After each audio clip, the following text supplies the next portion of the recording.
ಒಂದು ಗ್ಲಾಸ್ ಅದು ಕೆಟ್ಟು ಹೊಲಸ ತಿಕ್ಕೇ ಇಲ್ಲ, ಅದನ್ನು ಅದರಾಗ ಕುಡ್ದಾನ ಎಲ್ಲ ಮಾಡ್ಯಾನ, ಒಂದು ದಿವಸ ತೊಳೆದಿಲ್ಲ, ಹಂಗೆ ಇಟ್ಟಾನ, ಕೆಟ್ಟು ಹೊಲಸ ಎದ್ದದ.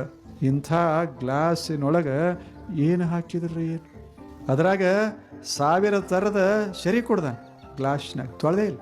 ಯಾಕೆ ಸರಿದ್ರಲ್ಲ ತೊಳೆಯೋ, ಅದರಾಗ ತಾಯಿ ಹಾಲು ಕೊಟ್ಟಾಳ, ಇದ್ರಾಗ ಹಾಕು ಅಂತಾನೆ.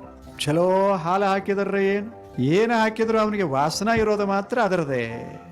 ಹಂಗೆ ನಮ್ಮದು ಮನಸ್ಸನ್ನುವ ಗ್ಲಾಸ್ ಏನಾಗ್ಯಾವಂದ್ರೆ ತೊಳಿಲಾರದ ಗ್ಲಾಸ್ ಆಗ್ಯಾವ.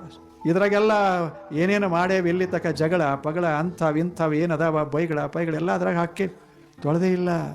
ಅವ ಏನಂದ, ಇವ್ರೇನಂದರು, ಏನು ಮಾಡಿದರು ನಮಗೆ, ಇವ್ರೇನು ಮಾಡಿದರು. ಈಗಲ್ಲ, ಹಿಂದೆ 1000 ವರ್ಷದ ಹಿಂದೆ ಅವ್ರು ನಮಗೇನು ಮಾಡಿದರು, ಇವ್ರು ನಮಗೇನು ಮಾಡಿದರು ಅಂತ ಅದನ್ನು ಈಗ ತಲೆ ಹಾಕ್ಕೊಂಡು ಕುಂತ ಮನುಷ್ಯ ಜೀವನ ಸುಂದರ ಹೆಂಗೆ ಮಾಡ್ಕೋತಾನ.